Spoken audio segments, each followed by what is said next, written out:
la khaufun alaihim walahum. Mereka tidak akan mengalami ketakutan baik kehidupan dunia maupun kehidupan akhir. Bahkan para malaikat itu mengatakan ke wali-wali, nahnu awliyaukum fil hayatid dunya wa fil akhir. Kita ini teman kamu, saudara kamu, mitra kamu. Terus cara berpikir niku udan niku rahmat. Terus termasuk tobat sing sah. Niku dawuh Imam Ghazali konadus nganggo banyu udan sing ceblok langsung. Mergo nak liwat kenteng kadang kentenge iku hasil sumbangan proposal. Terus pun sing langsung mawon, sing liwat plastik pun mboten mandi niku. Pun mboten mandi niku sing niku mau sama niku. Terus dulu di antara syarat tobat niku dawuh Imam Ghazali iku adus udan sing perawan, maksudnya sing asli ceblok saking putih langit niku langsung sampean ombe. Nak tepak nggih tobat, nak mboten tepak nggih lara niku. Kenapa sholat itu lebih indah ketimbang nikmatal wiqa misalnya, nikmatnya hubungan biologis? Jawabnya ulama itu gini, lucu jawabannya sederhana. Nikmatnya kamu punya anak itu apa? Jawabnya ulama itu lucu. Kalau sakit dia sembuh, kalau hilang dia datang. Saya ulang lagi ya, kalau sakit dia sembuh, kalau hilang dia datang. Sekarang orang tua yang punya anak sakit koma di UGD atau di emergency, itu senangnya tuh mengalahkan kesenangan apa saja. Kira-kira orang yang berhubungan intim atau yang hubungan biologis dengan orang yang sedang anaknya sembuh dari koma, senangnya senang mana? Senang yang melihat anaknya sembuh dari koma. Senikmat apapun hubungan biologis, senang anaknya yang hilang ketemu. Nah, kalau anak ketemu saja orang seseneng itu, apalagi kita di surga. Ketemu zat yang lama kita sembah, yang lama kita rindukan, yang lama kita rindu. Kemudian ketemu di surga. Maka tidak ada artinya surga tanpa melihat Allah Subhanahu wa ta'ala. Memang harus dijelaskan secara rohani. Akhirnya orang ngerti bahwa nikmat tertinggi di surga adalah melihat Allah Subhanahu wa ta'ala. Karena kalau anak-anak muda mungkin protes, ya enggak, ya enak kumpul sama widadari gini-gini. Oh itu kan yang trauma bojone jelek gitu. Oh itu yang bojone jelek mesti kesusu masuk surga karena itu sudah jelek, cerewet, nggak mati-mati kan gitu. Terus dia ingin masuk surga mesti niatnya welek, mesti pikiran pertama itu kumpul widadari. Tapi ada ulama yang bikin analogi tadi. Misalnya istri kamu cantik. Kemudian anak kamu sakit, koma. Hubungan dengan istri sama dengar berita anak kamu sembuh, seneng mana? Seneng anak sembuh. Sama anak yang hilang, seneng mana? Anak yang hilang ketemu. Maka terus ulama bisa menjelaskan itu. Kalau orang ketemu anaknya seseneng itu, apalagi ini ketemu Tuhannya yang bertahun-tahun disembah. Kemudian tidak pernah melihat. Di surga itu nanti kita melihat Allah Subhanahu. Makanya Allah begitu bangganya mempromosikan surga. Surga itu apa? Surga itu wujuhu yauma idzin nadhirah ila rabbiha nadhirah. Yaitu wajah-wajah berseri-seri dan melihat. Itu tanpa dijelaskan seperti ini Anda akan janggal. Enaknya di mana? Tapi setelah dijelaskan detail gini oleh ulama, maka kita akan tahu. An-ni'matul uzma sing enggak ada perbandingannya adalah nikmat masuk apa? Surga karena melihat Allah Subhanahu. Ya jadi saya berkali-kali pokoknya minta sekali hadil umat harus umat yang rasional terutama dalam mengemban tauhid. Karena tauhid ini yang disebut kalimah. Sampai Allah mengistilahkan kepada Nabi Ibrahim itu waja'alaha kalimatam baqiyatan fi aqibi. Kalimat tauhid adalah kalimat yang akan abadi di anak cucunya Nabi Ibrahim. Baik anak cucu yang karena gen mau anak cucu yang karena sebab yaitu santri dengan kiai. Dan itu caranya gimana? Umat Islam jangan berhenti belajar mantek. Makanya di MGS, di Qudsiyah, di TBS, semua pondok pasti ngajarkan mantek, di Bendan, ilmu logika. Itu tadi, kalau kamu tidak bisa menemukan tauhid dengan cara tadi, dengan cara al-alam mutaghayyir, wa kullu mutaghayyir hadis la budda min bukhtis, paling tidak pakai ilmu yang dilakukan Rasulullah SAW. Itu masyhur itu, saya sering cerita di mana-mana, ada orang namanya Jubair bin Mut'im. Muhammad bin Jubair bin Mut'im. Itu dulu dia kafir. Dia orang pinter sampai dipasrai jadi negosiator untuk mengurus tawanan perang Badar yang ditawan Rasulullah SAW. ketika datang di Madinah, delalah pas maghrib. Nabi baca wattur wa kitabim mastur. Di antara ayat yang dibaca Nabi itu am khuliqu min ghairi syai'in. Masa manusia sebanyak ini kemudian mereka diciptakan oleh ketiadaan. Min ghairi syai'in itu oleh ketiadaan. Masa alam raya yang wujud ini, alam raya yang punya eksistensi ini kemudian penciptanya adalah ketiadaan. Padahal wal adamu la yakhluqu wa la yu'assiru wa la kadza wa kadza. Tentu sesuatu yang tidak ada itu tidak bisa dikatakan sebagai pencipta. Wong nggak ada, jadi faktor saja nggak mungkin apalagi jadi pencipta. Itu Nabi habis sholat langsung beliau sungkeman, ya Muhammad, saat ini juga saya iman. Karena logika yang dibangun ayat yang kamu baca itu menghabiskan semua logika saya. Intinya logika tauhid itu akan mengalahkan semua teori non tauhid. Itu yang disebut bal naqdhifu bil haqqi 'alal batili fayadmaghuhu fa idza huwa zahid. Kebenaran tauhid itu akan menghancurkan kekuatan apa saja. Fayadmaghuhu itu di tafsir Tobari disebut dorbatan tasujud dimah. Satu pukulan sing sampai menjadikan otak itu hancur. Makanya disebut damagho, dimah itu maknanya otak. Maka kamu jangan khawatir kalau Islam didiskusikan di Uni Soviet, didiskusikan di Kanada, didiskusikan di Korea, pasti kalimat tauhid akan mengalahkan kalimatul batil. Pasti ja'al haqqu wa zahaqal batil. Innal batila kana zahuq. Tapi syaratnya kita harus kuat. Makanya saya ini senang sekali yang namanya ngaji itu saya senang. Karena saya tadi bercita-cita ingin jadi dosen setelah mati. Karena di dunia sudah tidak jadi apa? Dosen. Saya ingin seperti Imam Amudi. Pertama ketemu Allah, beliau disuruh ngajar malaikat tentang ilmu apa? Matematika yang mengarah ke tauhid. Jadi diajarkan. Kamu tahu angka 2, angka 3, angka 4. Semuanya bersumber dari angka 1. Berarti semuanya berawal dari 1. Tidak tahu setelah itu malaikatnya dites lagi apa enggak. Tidak tahu. Pokoknya pas itu malaikat ya paham semua. Oke. Kayak apa hebatnya umat Rasulullah Shallallahu Alaihi Wasallam? Karena akalnya kuat. Sehingga kita harus kuat. Sehingga kalimat yang benar disebut kalimatu haqqin alaiha nahya wa alaiha. Nah, kalimat yang salah disebut kaburat kalimatan takhruju min afwahim. Kalimat menjadi kalimat karena diucapkan. Tapi tidak menunjuk hakikat. Kayak ini misalnya, ini tutup, ini putih. Terus saya katakan hitam. Berarti saya mengatakan ini hitam sebagai kata-kata karena diucapkan, tapi tidak pernah menjadi hakikat karena hakikatnya ini putih. Itu hebatnya Quran. Makanya Quran kalau gojlek orang kafir itu, gojlek orang kafir itu sebut apa? Kaburat kalimatan takhruju min afwahihim. Tapi untuk kalimat tauhid dikatakan apa? Yusabbitu walladzina amanu bil qaulif tsabit fil hayatid dunya wa fil akhirah. Sebagian disebutkan wa ja'alaha kalimatam baqiyah. Kenapa kalimat tauhid itu kalimat yang abadi? Karena Allah sebagai Tuhan di dunia juga sebagai Tuhan di akhirat dan selalu Tuhan pada masa yang tidak terbatas. Itu disebut wa ja'alaha kalimatam baqiyah. Kemudian umatnya Nabi mengganti kalimat yang gampang. Allah punya sifat baqo, punya sifat akhir. Maksudnya akhir itu la akhirah. Terus semuanya. Yang paham ya alhamdulillah, yang enggak paham dikon ngapal wujud kidam baqo mukhalafatul khawadisi qiyamuhu bi nafsi wahdaniyat qudrat irad. Wes paham. Lah kok sing rada alim terus roh bedane iki sifat ma'ani iki maknawiyah. Cara Mu'tazilah ngene, cara ahli sunnah ngene. Wah itu sudah kejimeten. Sementing wujud hitam.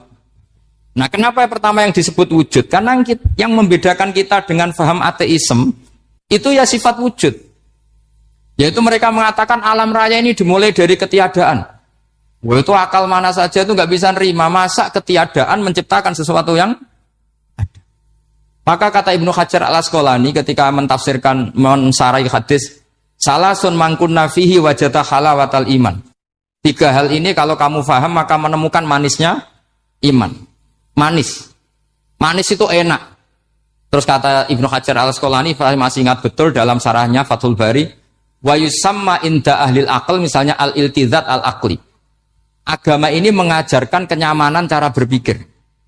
Coba kalau sampean seorang doktor atau seorang profesor atau seorang pinter, kemudian kamu dipaksa mengimani bahwa alam ini diciptakan oleh ketiadaan, itu bisa tidur enggak? Oh, enggak bisa tidur. Sampean misalnya orang pinter, dididik di kampus atau dididik di pondok. Alam ini yang wujud, yang menciptakan itu sesuatu yang tidak wujud. Kamu bisa tidur enggak kira-kira? Ini guru apa? Ini sarap ini. Mosok hadil maujudat khalaqahal adam. Sesuatu yang wujud diciptakan ketika. Tapi agama ini membawa sesuatu yang menyenangkan untuk akal. Yaitu hadhil maujudat khalaqaha wajibul wujud. Maujudat yang wujud ini diciptakan super maujud, yaitu oleh bahasa pondok disebut wajibul wujud. Kan terus seneng. Wajar dong kalau sesuatu yang ada diciptakan oleh yang ada. Lah tentu ada pencipta, terus ada super, disebut wajibul wujud. Kan terus enak. Nah, itu kata Ibnu Hajar al-Asqalani disebut wajadah halawatal iman. Sehingga kita tidak usah khawatir. Makanya saya itu termasuk orang yang nggak khawatir. Apapun rusaknya dunia ini, kacaunya dunia ini, akan kalah dengan kalimatut tauhid. Karena kalimat ini ketemu apa saja pasti menghancurkan. Yaitu disebut bal naqdhifu bil haqqi 'alal batil fayadmaghuhu fa idza huwa zahid. Kalimat hak ini akan menabrak apa saja. Dan yang ditabrak pasti hancur. Makanya sama tidak usah khawatir. Misalnya ada negara ateis di Cina, di Korea. Kita yakin asal yang diteliti itu agama Islam pasti menang. Nah, yang susah kalau yang diteliti orang Islam, itu susah. Karena yang copet kadang-kadang ya umat. Apalagi di negara mayoritas muslim, nanti copetnya, premannya, koruptornya, semuanya beragama Islam. Makanya kita hanya punya pilihan dua itu, umat Islam dan Islam yang kumat itu dok. Kalau tidak umat Islam ya Islam yang kumat. Tapi kalau kalimat tauhid itu kalimat yang aman, tak jamin. Tak jamin 100%. Sehingga saya itu kalau ditanya profesor Pak Bak, kalau suatu saat Indonesia jadi negara yang sangat terbuka, kemudian ada sekolah perbandingan agama, menurut Anda prospek Islam gimana? Saya jawab asal yang dikaji Islamnya bukan orangnya, pasti Islam tetap prospek. Asal yang dikaji apa? Islamnya bukan orangnya. Kalau orangnya ya Masya Allah. Itu tadi kalau tidak umat Islam ya Islam yang terus kalau matur nuwun sangat dengan hormat teng Raden Asnawi. Beliau sekarang generasi keempat ya, wonten sing generasi ketiga. Nasab kula kepanggih Raden Asnawi teng Asnawi sepuh. Terus Raden Asnawi gadah bah namine Abdullah Husnen, terus Ibu Ayu Sofia niku binti Asnawi sepuh. Kula buyut kula kandung damaran niku Hafsah binti Maksum bin Soleh bin Asnawi sepuh. Kenapa saya cerita zuriyah? Terus satu peradaban. Gini bahasa Indonesia mohon nggih. Sane gaul.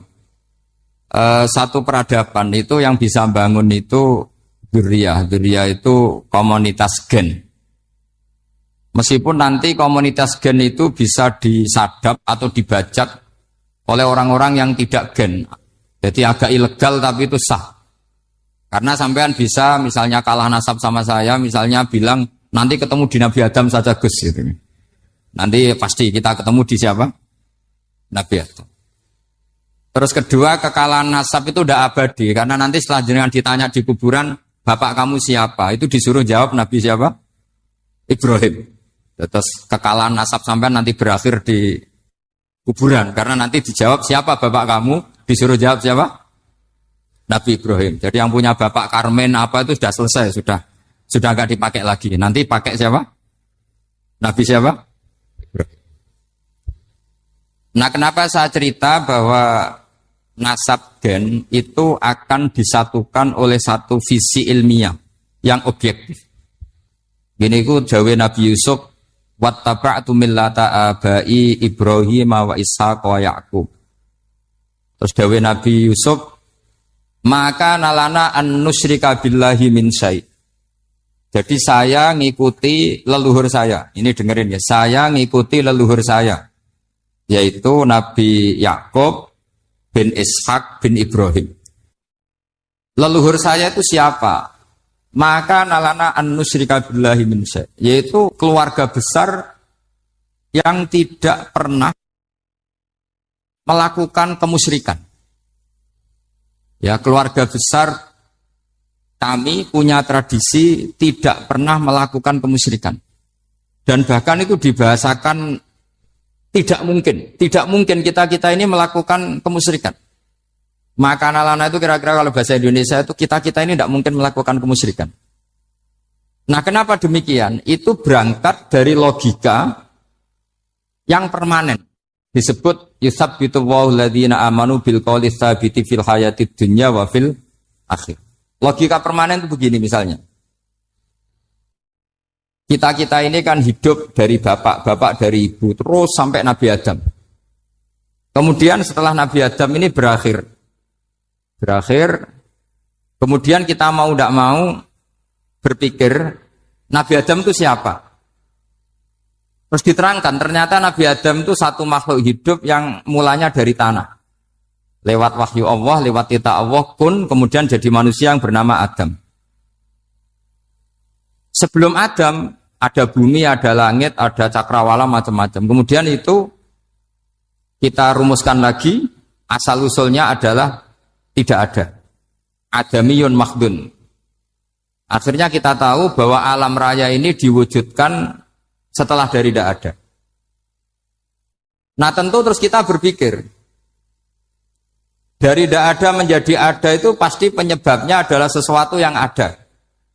Nah yang ada itu disebut wajibil wujud. Karena wajibil wujud ini wujud sendiri, nggak ada saingannya. Karena Allahu ala syai'amahu, Allah ada dan tidak ada pesaingnya. Maka kita ini berpikir nggak mungkin ada kekuatan manapun yang menyamai Allah. Sehingga nggak ada Yesus mungkin menyamai Allah, nggak ada Fir'aun, nggak ada Lata, nggak ada Uzza. Makanya disebut maka nalana an nusyrika billahi min syai'. Kita ini tidak mungkin melakukan kemusyrikan. Sama tidak usah tanya saya, Gus, tapi orang menjadi musyrik itu kan mungkin. Jawabannya itu tetap nggak mungkin. Kemusyrikan itu satu teori yang nggak mungkin. Tapi kalau orang musyrik itu mungkin. Tapi karena kita kenal yang membawa beliau banyak ke Korea. Saya itu beli pesolatan tuh bukan 1, 2 sampai 2 kerdus, 3 kerdus. Itu mulai saya ngiai sampai sekarang. Tak bawa ke Sragen, ke Solo 3, termasuk tak bawa ke Korea. Jadi mungkin ya ini GR saya ngaji di sini itu barokahnya jualan pesolatan. Tapi bukan jualan yang cari laba enggak, karena tak gratiskan, tapi itu dagang akhirat lah kira-kira gitu. Jadi kalau saya masuk neraka kita era pantas bakul pesolatan kok masuk neraka gitu. Kayak itu enggak pantas itu. Karena saya termasuk orang ya yang cara berpikir itu optimis. Dulu di sini ada orang alim alama namanya Raden Asnawi. Terus kemudian sejarah agak berpolemik, ada yang mengatakan beliau itu muridnya Syekh Nawawi, ada yang mengatakan tidak. Apapun itu yang saya yakini adalah beliau ya saling istifadah lah, saling bermanfaat bagi Syekh Nawawi Banten. Saya punya catatan sejarah banyak tentang Raden Asnawi karena guru-guru kita itu akan ketemu di Syekh Nawawi Banten. Yaitu kita tahu misalnya saya ngaji Mbah Mun ngaji Mbah Zubair misalnya ngaji Syekh Fakih Mas Kumambang, ngaji Mbah Mahfud, terus ngaji Sayyid Abi Bakar Sato, terus ngaji Sayyid Zaini Dahlan. Kalau keluarga sini mungkin misalnya Gus Hafid, Mbah Niam, Mbah Zuhri, terus Raden Asnawi. Raden Asnawi kita tahu nikah dari istri mudanya Syekh Nawawi, yaitu Nyai Hamdana. Saya sering diceritani Mbah Mun, terus Nyai Hamdana punya anak yang namanya Zuhriyah dari Syekh Nawawi. Kemudian setelah dinikahi Raden Asnawi punya anak namanya Zuhri, Minan, Ni'am, terus sampai ke Gus Hafid, Hafid bin Ni'am. Kenapa saya cerita ini? Karena kealiman itu adalah sesuatu yang dibanggakan Allah. Imam Amudi itu ulama ahli matematika. Jadi ada ulama itu ahli matematika. Dia nggak pernah ngajarkan pesolatan, zakat, sholat, tapi dia ngajar matematika. Kemudian dari matematika itu beliau menjadi ahli tauhid. Sehingga nanti Mungkar Nakir itu nggak akan tanya dia marrobuka wa manabuka, karena dia punya rencana. Yang ngajar tauhid itu saya, kata. Jadi kalau dia akan marrobuka, pangeran kamu itu siapa? Malaikat malah dilawan. Kamu pernah ngajar tauhid? Saya ini guru tauhid. Singkat cerita, saking keramatnya Imam Amudi, kata Allah, ya Amudi, presentasikan ilmu tauhid yang lewat jalur matematika ke semua malaikat saya. Semua malaikat saya tahu cara berpikir matematis. Karena malaikat itu imannya itu iman mauhibah, karena dia malaikat, ya iman karena tahu neraka, tahu surga, terus dia iman. Kalau kita enggak, kita iman tuh pakai logika, jadi lebih keren. Loh betul. Malaikat itu ketika bangga, ya Allah, apa ada orang yang imannya di atas kita? Jawabnya Allah ada. Siapa? Ya orang-orang kudus, kata Allah. Kira-kira gitu. Kenapa? Ya betul. Karena kamu iman saya itu wajar, kamu tahu saya. Tapi mereka nggak tahu saya, tapi iman. Kenapa bisa iman ya Allah? Karena mereka punya logika, punya akal. Akhirnya Imam Amudi disuruh sama Allah presentasikan logika tauhid kamu lewat jalur matematika. Malaikat disuruh dengerin semua. Isma'u ya malaikati. Ini mimpinya wali. Terus Imam Amudi mulai mengajarkan nisbatul isnaini ilal wahid wa nisbatus salasa wal arba'ah ila ma la nihayatalah. Niku binisbatin wahidah, yaitu far'un minal asli wa huwa al wahid. Mbok angka sebanyak apapun 2, 3, 4 sampai 1 miliar, itu nisbatnya ke angka 1 adalah nisbatul far'i ilal asli. Semuanya berasal dari 1. Maka hadhil awalim atau hadal alam ila ma la nihayatalahu, tetap semuanya ini cabang dari 1, yaitu wujud dari 1, yaitu Allah Subhanahu wa ta'ala. Sehingga semenjak itu ditiru sekian ulama. Akhirnya malaikatnya mantuk karena kepastian kalau Allah satu yang diyakini malaikat itu sepasti logika yang dibangun orang-orang manusia ini, padahal tidak ngerti Allah Subhanahu wa ta'ala karena pakai akal. Sehingga di pondok itu orang harus ngerti mantek. Orang mantek itu ilmu yang jelimet tapi menyenangkan. Biasanya sing sinau ambek rokokan, sawangannya kayak filosof. Jadi paling gak agak paham itu dia alasan. Penting nikmati rokok, tapi pikir nikmati pemikirannya, ternyata nikmati rokok. Kayak kemarin saya datang ke resepsinya Gus Agil, saya itu tertawa terus karena dengerin Habib Mutahar. Saya membaca bahayanya rokok. Setelah tahu bahayanya, saya berhenti membaca. Tak pikir itu kan setelah tahu bahayanya saya berhenti merokok. Ternyata enggak. Saya baca bahayanya apa? Merokok. Setelah saya baca, maka saya berhenti membaca. Bukan berhenti merokok. Itu ilmu kelas tinggi seperti itu harus mantap. Pernah beliau ditegur dokter, Beb, kalau rokok terus nanti mati. Tenang saja, saya masih bawa korek. Dikira itu kan orangnya yang mati, ternyata beliau enteng saja. Santai aja dok, saya masih bawa korek. Jadi saya bukan nyarankan santai rokok, tapi orang rokok itu memang punya logikanya sendiri. Kalau Banafek Hajen itu masih pernah bahas saya juga. Karena Banafek juga turunan Mbak Mutamakin. Hak, rokok itu haram tau ora? Nak cara kula darani haram sebudi bah. Lah iya, nak haram ya bener aku. Mulane tak obong, barang haram apike diobong. Jadi saya tuh gak, saya sama orang-orang sepuh itu tidak pernah menang. Jadi apa ya? Mereka itu orang yang sudah lama gimana ya? Mau dikatakan bulat itu ya, tapi memang nggak pernah kalah mereka. Ada satu kiai, masih misalnya Mbak Nafek. Ini rokok 2 katanya. Bagi yang nggak ngerokok berarti membiarkan 2 haram masih. Bagi yang merokok berarti mengurangi haram. Kalah lagi ya. Jadi saya tuh pernah dibully 2 mbah saya. Karena 2 mbah saya ini rokok semua. Akhirnya saya sing nom ngalah gitu. Karena saya tidak mungkin bilang sing waras ngalah karena kalah sepuh gitu. Jadi ya sudah, mau tidak mau harus bilang sing nom. Tapi yang penting itu kita mendengar. Jadi ternyata sepinter-pinternya kita itu mesti kalah pinter sama yang sepuh-sepuh itu. Jadi kalau tahu bahayanya rokok lewat membaca ya harus berhenti merokok. Berhenti membaca katanya. Nah malaikat ini cerita lagi malaikat. Saya memang dari awal niat hormat Raden Asnawi karena buyut-buyut beliau itu ketemu di buyut saya. Saya ini turunan Mbak Asnawi sepuh. Terus cuma buyut saya itu nikah Lasem, terus saya keceluk cucunya keluarga Lasem. Sebetulnya saya juga cucu Kudus.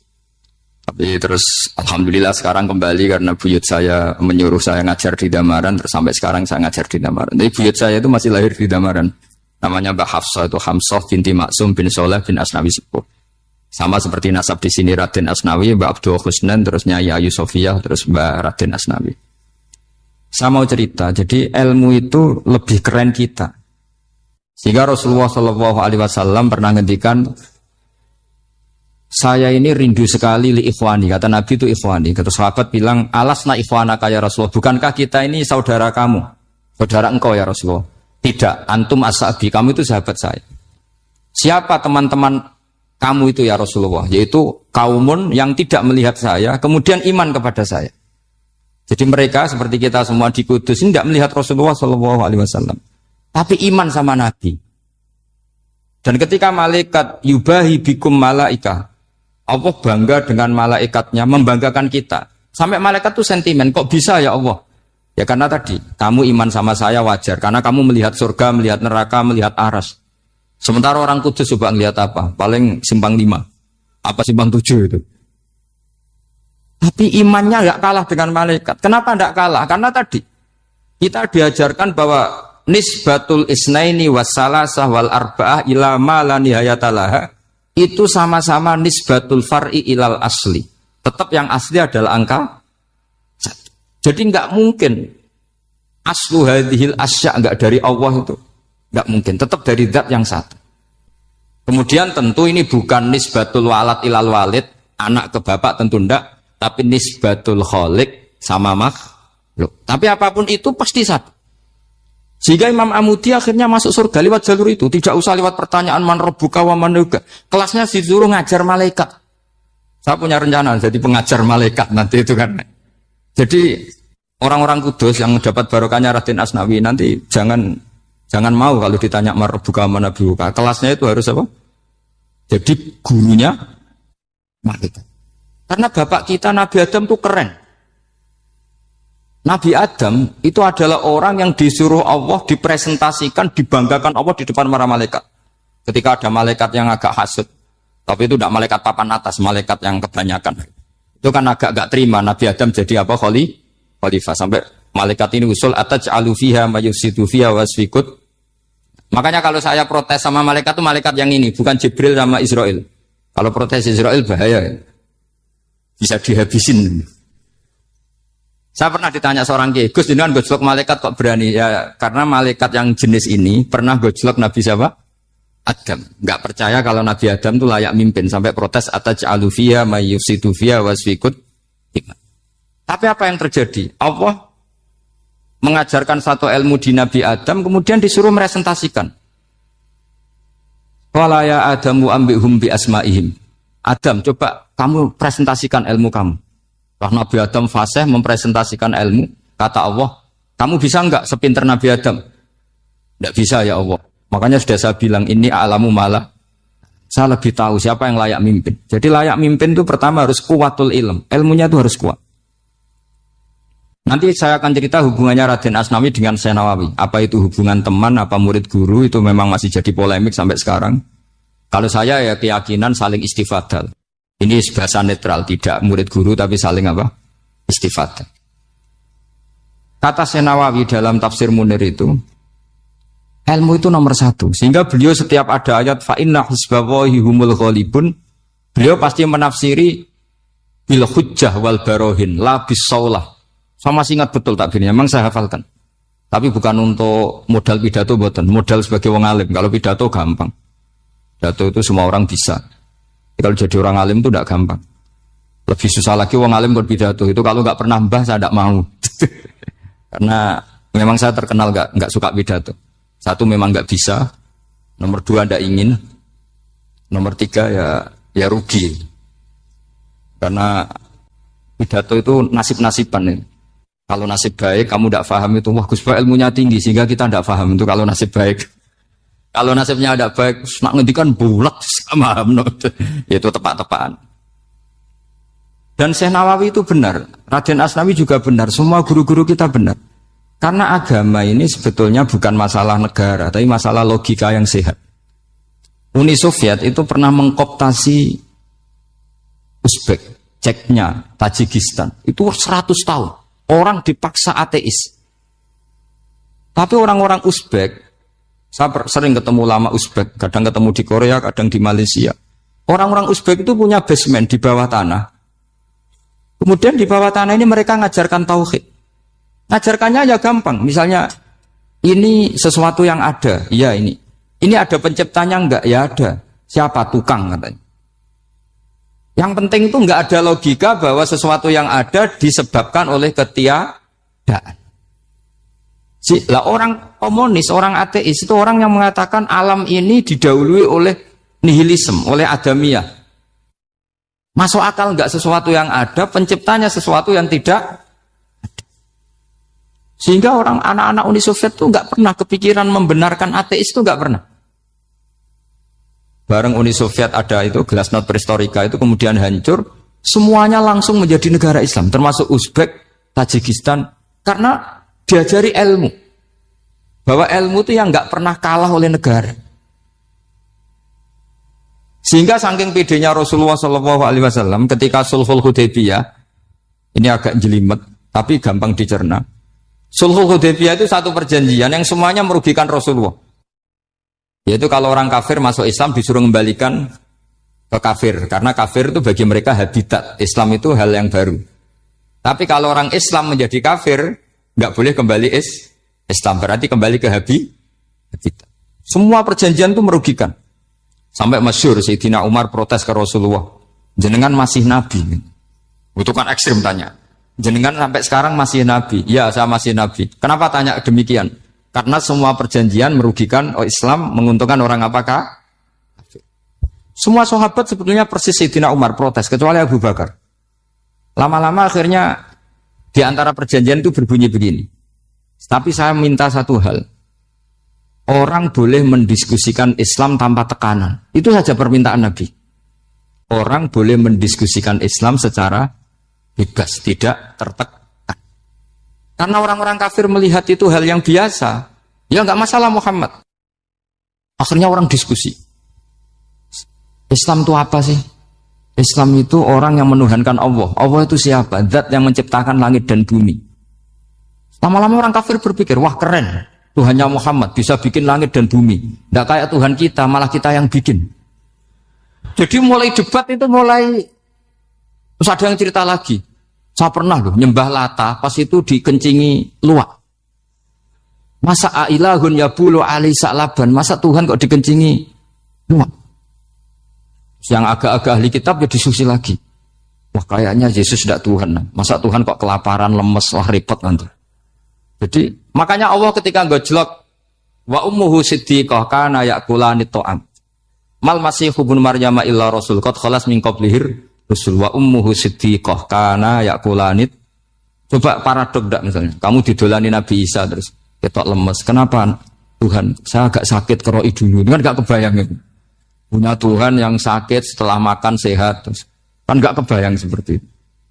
Ketika Nabi punya konsep Tuhan, Tuhannya Muhammad itu siapa? Yaitu zat yang la awalalah, zat yang pertama. Lalu Tuhan itu siapa? Tuhan itu yang menciptakan langit bumi. Tuhan itu siapa? Yang memulai segalanya. Lama-lama mereka berpikir, wah kalau gitu yang benar itu Islam. Maka kata Imam Zuhri, Syihabuddin Az-Zuhri, famaka nafathun fil islami a'zoma min sulhil Hudaybiyah. Innamaka nasu yatafaduluna fil hadis wal munaza'ah. Semua teks riwayat itu ada kata wal munaza'ah. Orang bebas ngomong dan berdebat. Munaza'ah itu berdebat. Terus akhirnya falam yatakallam ahadun bil islami yaqilu syai'an illa dakhala fihi. Kemudian setelah berdebat dan mereka tahu Islam pasti akhirnya masuk. Dan itu yang sekarang terjadi di dunia. Makanya saya pernah ditanya seorang profesor, Gus, kalau di Jogja ada sekolah perbandingan agama menurut Anda gimana? Asal itu tentang agama, enggak apa-apa. Tapi kalau yang dibandingkan umat Islam itu jangan. Karena nanti kalau di Indonesia kira-kira yang copet itu ditanya agamanya juga Islam, yang koruptor juga Islam. Jadi kalau yang dikaji Islamnya nggak apa-apa, tapi orangnya jangan kata saya. Karena yang bulat ya banyak, yang nggak sholat ya banyak. Tapi kalau Islamnya saja, misalnya adu konsep tentang Tuhan. Masyhur kita mungkin banyak yang melihat itu debatnya Stanley Fischer sama Ahmad Didat itu. Tuhan kamu siapa ini itu sama Didat cerita Tuhan saya itu lam yalid walam yulad walam yakul lahu kufuwan. Itu spontan ada seorang mahasiswi bilang sepertinya Tuhan Anda lebih menarik ya. Karena Tuhan Anda yang menciptakan langit bumi, yang Tuhan ini kok lahirnya sudah di bumi, masa lahir-lahir langsung jadi Tuhan.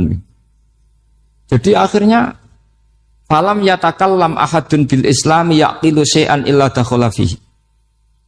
Sehingga agama ini apa? Agama itu adalah kalimat tauhid. Kalimat itu apa? Logika yang terbangun. Nah, ketika logika itu terbangun maka disebut yusabbitu Allahu alladzina amanu bil qaulis tsabit fil hayatid dunya wa fil akhirah. Allah itu akan menetapkan satu kaul, satu presentasi ilmiah atau satu kesimpulan ilmiah. Yang kesimpulan itu nyata benarnya. Dan ini akan nyata terus baik di kehidupan dunia maupun kehidupan apa? Seperti Allah sebagai Tuhan. Itu akan nyata terus. Di dunia Allah ya Tuhan, nanti di akhirat juga Tuhan. Tapi Tuhan selain Allah, maka menjadi Tuhan ini nunggu ada yang menuhankan. Misalnya Fir'aun, itu jadi Tuhan karena ada yang menuhankan. Sekali dia mati, dia sudah aset wisata, bukan Tuhan lagi. Makanya gejolokannya orang ulama Arab, kalau ketemu ulama Mesir, kalau gejolokan itu lucu. Orang Arab, ada Abu Jahal, Abu Lahab, penggaweane ngusir Nabi. Itu gejolokannya ulama Mesir. Kata ulama Arab, kamu gayanya benci Fir'aun, tapi rizki kamu dari wisata melihat Fir'aun. Itu gejolokan. Gejolokannya ulama Arab sama ulama Mesir. Sehingga agama ini mengajarkan apa? Satu kalimat. Makanya kamu harus belajar mantek. Dulu Raden Asnawi ya pengajar mantek. Dulu buyut saya di sini Mbah Fauzan, abahnya Mbah Pah itu, mbahnya itu juga pengajar mantek. Karena di antara yang diceritakan Allah itu wa ja'alaha kalimatam baqiyatan fi aqibih. Tugas utama Nabi Ibrahim adalah menjadikan satu logika. Kalimah itu logika. Itu menjadi logika yang abadi. Baqiyah itu abadi. Fi aqibih di anak turunnya Nabi Ibrahim. Misalnya begini, saya beri contoh ya. Misalnya saya mengatakan teh ini hitam. Itu menjadi kalimah. Kalimah karena diucapkan.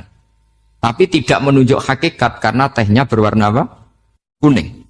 Sehingga Quran kalau menyalahkan orang kafir itu ngendikannya kaburas kalimatan takhruju min afwahihim. Omongannya orang kafir itu menjadi kalimat karena diucapkan dari mulutnya. Kenapa menjadi kalimat? Karena diucapkan tapi tidak menunjuk hakikat. Seperti orang mengatakan 2 ditambah 2 itu 10. Itu kalimat, tapi kalimat yang salah. Karena tidak menunjuk hakikat. Seperti orang kafir mengatakan Tuhan itu 3. Itu kalimat karena diucapkan, tapi tidak menunjuk hakikat. Tapi ketika seseorang mengatakan Allah itu Tuhan, Tuhan itu satu, itu disebut kalimatu haqqin 'alaiha nahya wa 'alaiha namut. Mriki tahlilane wa 'alaiha napa wa biha. Wa 'alaiha napa biha. Wa 'alaiha ya ada yang tahlilan wa biha, itu enggak tahu sanadnya dari mana. Pokoknya ada yang wa 'alaiha, ada yang biha. Kenapa dikatakan kalimat tauhid? Karena kalimat yang dari kesimpulan berpikir. Dan agama ini dibawa Nabi Ibrahim itu untuk membawa kalimat tauhid. Ciri utama kalimat tadi, kamu yakin seyakin-yakinnya bahwa nisbatul snaini wassalasah wal arba'ah ila ma la nihayata laha itu kanisbatis snaini ilal wahid, yaitu semuanya far'un minal asli. Aslinya adalah wahid. Sehingga di kitab, saya pernah ngaji Mbah Mun, namanya kitab Al-Husunul Hamidiyah. Itu dikarang oleh ulama-ulama sekarang, itu diajarkan di MGS. Ini mbah-mbahnya Gus Akil, pendirinya madrasah MGS. Itu ada gambarnya di situ. Di situ ada gambar piramida, ada gambar hewan, ada gambar pohon. Kata yang ngarang, gambar sedetail ini, sejelimet ini dimulai dari nuqtah wahidah. Tetap dimulai dari satu titik. Dan ini disebut nuqtatil wujud. Jadi orang kudus sebanyak ini tetap dimulai dari satu orang, yaitu Adam. Adam dimulai dari ketiadaan. Lalu siapa al-mujid? Pewujudnya siapa? Hanya Allah Subhanahu wa ta'ala. Sehingga ulama-ulama termasuk Syekh Nawawi itu paling suka ngendikan semua makna Quran dikumpulkan di Fatihah, Fatihah dikumpulkan di Bismillah, Bismillah dikumpulkan di Ba, karena di Ba itu ada titik nuqtatil wujud, yaitu disingkat bi kana makana wa bi yakunu ma yakun. Karena saya, kata Allah, semuanya akan ada, dan karena saya yang enggak ada semuanya suatu saat disebut nuqtatil wujud. Nah, kita meyakini kalau Allah satu itu seyakin-yakinnya, karena nggak mungkin angka nggak dimulai dari angka satu. Begitu juga gambar seapapun jilumete. Misalnya sampean gambar zaman saya kecil, gambar paling favorit itu apa, kambing bertarung. Itu gambarnya kan susah. Daripada gambar kambing bertarung susah terus dibikin kotak saja, tembok. Kalau tanya gurunya, gambarnya mana? Di belakang tembok, Bu. Ini itu dulu saya diwarai anak-anak nakal. Ya. Jadi semua satu gambar itu disuruh gambar harimau, yang satu disuruh gambar kambing bentrok, yang satu disuruh gambar matahari, semuanya kotak semua. Ini itu, Bu, gambarnya di belakang apa? Tembok. Maka nggak kelihatan kata sih. Jadi gurunya kalah cerdas. Dan guru itu sebenarnya nggak pernah menang, karena murid itu lebih pinter. Itu teman saya dulu kalau ngaji itu, kalau tes itu ngerpek baca. Gurunya marah, kamu tes kok baca? Enggak ngerpek, Bu. Ini belajar di kelas. Katanya belajar kapan saja, di mana saja. Ajo. Jadi apa ya? Orang itu kadang yang salah itu lebih masuk akal kadang-kadang ini. Saya teruskan ya supaya ini dapat barokahnya Raden apa? Asnan. Saya mohon sekali ya, kalimatul haqqin itu harus kamu jaga. Caranya jaga ya tadi. Kalau kamu tidak bisa ilmu mantek, misalnya al-alam mutaghayyir wa kullu mutaghayyir hadis la budda min muhdits, itu kenjelimetan. Pakai saja teori umum bahwa gambar apapun jelimetnya itu dimulai dari satu titik. Karena nggak bisa, nggak dimulai dari satu titik. Maka alam apapun jumlahnya nggak terhingga, tetap dimulai dari al-wahidul qahar, yaitu satu titik. Yaitu dalam konteks tauhid tentu itu Allah Subhanahu wa ta'ala. Sehingga Nabi Ibrahim itu orang paling sukses bikin waja'alaha kalimatam baqiyatan fi aqibi. Terus Nabi Muhammad begitu, sahabat gitu, sampai kita sekarang diajari ilmu mantek. Ilmu mantek itu logika yang nggak terbantahkan. Karena mau tidak mau. Kata Imam Syafi'i, fa innal uqula muttarratun ila qabulil haq, karena akal akan dipaksa menerima kebenaran. Dan itu yang terjadi di Uni Soviet. Dikooptasi 100 tahun untuk berfaham ateis, dilawan oleh ilmu, tetap menanamkan ilmu tauhid, ilmu mantek. Ketika Uni Soviet secara politik runtuh, semuanya menjadi muslim. Termasuk negara-negara yang dulu dikooptasi. Maka kamu tidak usah kecil hati di Indonesia, apapun rusaknya negara ini. Asal kita cara bertauhid benar, insya Allah tetap meninggal husnul khotimah. Karena sudah janjinya Allah, yusabbitu walladzina amanu bil qaulits tsabit. Sing jelas itu nomor satu tuh al qaulits tsabit. Memang itu logika yang masuk akal. Jadi jangan kira semua orang ditanya amar bukan, ndak. Banyak ulama yang enggak ditanya, masyhur itu dalam cerita keramat-keramat. Ada guru tauhid ngajarin tauhid. Setelah ditanya mungkar nakir, Imam Malik datang. Kamu nanya ini, man rabbuka man nabiyuka, kamu tahu ini guru Umul Barohin yang tukang ngaji tauhid. Guru tauhid kok ditanya apa? Malaikatnya enggak jadi tanya. Dan saya percaya cerita-cerita seperti itu karena secara umum itu ala inna auliya Allahi la khaufun alaihim walahum yahzanun lahumul busyra fil hayatid dunya wa fil akhir. Artinya kalau wali itu kok ditanya mungkar nakir berarti ngalami ketakutan. Karena di situ kan digambarkan mungkar nakir itu sewangar, bawa godam. Kalau yang tanya nggak bisa dipukul sampai ajur sak walang-walang. Pokoknya ceritanya kan seru seperti itu. Berarti kalau betul begitu terus ayat la khaufun alaihim walahum yahzanun kayak apa? Makanya dalam kitab Nashihul Ibad itu ada cerita ini. Sampean boleh nggak sependapat dengan saya, tapi semoga nasib sampean nanti digebuki malaikat. Karena orang itu akan mengalami seperti yang dirasakan. Ana indadzoni abdibi. Saya tidak bayangkan akan mengalami itu. Makanya saya ini ngajar tauhid terus. Paling tidak kalau ditanya marabbuka man nabiyuka, sampean tahu profesi saya. Saya ini pengajar tauhid. Dan biji saya 9. Dulu saya di MGS, kalau ada teman bijinya tauhid kok 4, segala ahli swarga, tauhidnya jeblok. Dari kalau bijinya 4, segala ahli swarga, tauhidnya apa? Jeblok. Tapi yang bijinya 9, ahli swarga, tauhidnya itu, saya dulu bijinya 9. Terus 9, terus sampai tamat. Karena nggak ada biji 10. Karena kalau 10 itu kan terlalu sempurna, nggak baik lah manusia kok sempurna gitu. Jadi sudah 9 aja kan. Tapi sebetulnya pantasnya ya dapat 10.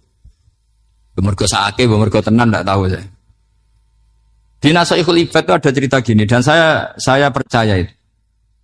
Di sarahnya itu. juga di Sarah apa itu, yang di Sarah Syekh Nawawi itu. Pokoknya saya kalau ingat Raden Asnawi pasti ingat Syekh Nawawi. Saya tidak memastikan apa murid guru, apa saling istifadah, yang jelas itu teman dekat, teman fil ilm. Sayyidina Ali itu pernah minta kasaf sama Allah. Saya percaya tidak semua orang alami marbuka ditanya itu. Ya Allah, saya minta kasaf itu ngerti alam gaib. Ingin tahu Umar. Jadi diam-diam Sayyidina Ali itu ya mangkal sama Sayyidina. Wong kok keras ngon. Agar wong kok tahu disentak, jajal wani nyentak malaikat Torah, itu kata Sayyidina. Jadi dia minta kasaf karena kenangannya dia melihat Umar itu semua orang pernah disentak sama Sayyidina Umar itu. Sayyidina Ali minta kasaf, ya Allah saya ingin melihat Umar menghadapi mungkar nakir. Masih garangkah apa enggak? Itu dah, itu tidak. Minta kasaf. Pas kasaf beliau bangun dari kubur, duduk. Dilihat sama Sayyidina Ali ini ngalami kasaf. Sama ndak usah tanya. Enggak wali kok tanya, ya sudah pokoknya percaya aja. Akhirnya malaikat mungkar nakir datang. Itu di situ digambarkan matanya itu kalkidril mughalla, kayak apa itu panci yang dibakar. Wah, soal seru. Semua nang Sayyidina Ali. Baru ini kamu akan takut gitu. Tapi ternyata enggak. Umar bangkit disentak orang dua itu. Kamu tahu menghadapi siapa? Yang sopan. Oh, sontak. Kaget malaikatnya itu karena nggak pernah ngalami disentak, mungkin itu pertama. Kaget. Memangnya kamu siapa? Saya ini teman kekasih Tuhanmu. Saya yang diandalkan temannya sebenarnya bukan dia. Ana sohibu habibillah. Saya ini temannya kekasihnya Allah. Jadi dia mengandalkan temannya sebetulnya, bukan mengandalkan dirinya. Oh, kamu temannya Nabi Muhammad? Iya, saya Umar, temannya Nabi Muhammad. Kamu harus hormat sama temannya kekasih kamu. Terus mulai itu. Akhirnya matur Allah. Ya Allah, apakah prosedur seperti ini bisa dinego? Terus sama Allah. Oh iya katanya. Kamu kalau menghadapi kekasih saya jangan seperti itu katanya. Semenjak itu beliau sopan santun, dua mungkar nakir itu. Jadi ini berita gembira. Jadi sebetulnya itu enggak. Tapi kita ini kan enggak punya nyali nyentak mungkar nakir. Semoga dengan gelar kita doktor tafsir, doktor tauhid gitu. Atau paling enggak guru kutsiyah tauhid gitu. Atau siswa terbaik dalam materi tauhid. Itu harus kamu bawa status. Jadi jika nanti ini saya ranking 1 tauhid, masa masih ditanya marbuka waman nabi. Dan itu menurut saya sah. Sama enggak usah protes takbirin gitu. Susah usah takbiran. Pokoknya takbirnya adalah wali-wali itu la khaufun alaihim walahum. Yes, mereka tidak akan mengalami ketakutan baik kehidupan dunia maupun kehidupan akhir. Bahkan para malaikat itu mengatakan ke wali-wali nahnu auliyaukum fil hayatid dunya wa fil akhir. Kita ini teman kamu, saudara kamu, mitra kamu. Masa mitra kok nutui itu kan enggak fair. Dan menurut saya paling efektif itu apa? Kamu harus punya rumus tauhid kayak Imam Amudi menemukan Tuhan. Imam Amudi itu menemukan Allah itu lewat ilmu matematika. Dan itu Allah saking senengnya disuruh ngajari para malaikat. Wa ya malaikati isma'u. Kamu harus mendengar, ini orang alim saya yang ahli matematika. Tapi justru itu ngerti bahwa asal usul alam itu minal wahidil qahar. Dari zat yang satu. Akhirnya Imam Amudi mulai ngajar tuh. Nisbatus naini wassalah sawal arba'a ila ma nihayatalaha iku kabeh iku far'ul wa